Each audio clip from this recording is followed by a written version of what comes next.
انسانی زندگی کی بھی عجیب ایک منطق ہے. موم بتی جلا کر مردوں کو یاد کرتے ہیں اور موم بتی بجھا کر جنم دن مناتے ہیں، یعنی سالگرہ منائی جاتی ہے نا. عجیب سی بات. عمر بھر بوجھ اٹھایا اس کیل نے اور تعریف اس تصویر کی سب کرتے رہے. یہ عام سی بات.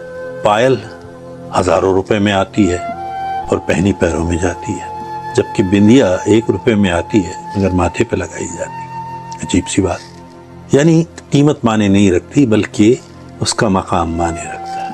اب ایک ہی جگہ پر پڑھی کتابیں، قرآن ہو، بائبل ہو، گیتا ہو، زبور ہو، کبھی آپس میں نہیں لڑتے، مگر جو لوگ اس پر لڑ رہے ہوتے ہیں وہ کبھی اس کو پڑھتے ہی نہیں.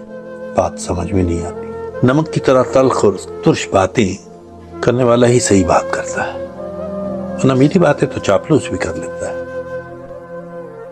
تاریخ گواہ ہے کہ آج تک نمک میں کیڑے نہیں پڑے، لیکن مٹھائی میں اکثر کیڑے پڑ جاتے ہیں.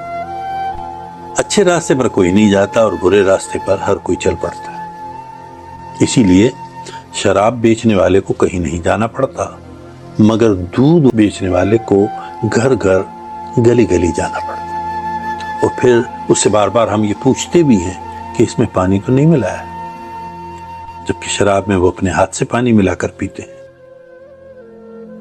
انسان کی عقل صرف اتنی ہے کہ اسے جانور کہو تو برا مان جاتا ہے، مگر اسے شیر کہو تو وہ پھولے نہیں سماتا، حالانکہ شیر بھی ایک جانور ہی کا نام ہے. تو غور کیجئے گا ان باتوں پہ. میں ہوں آپ کا دوست ڈاکٹر فاض.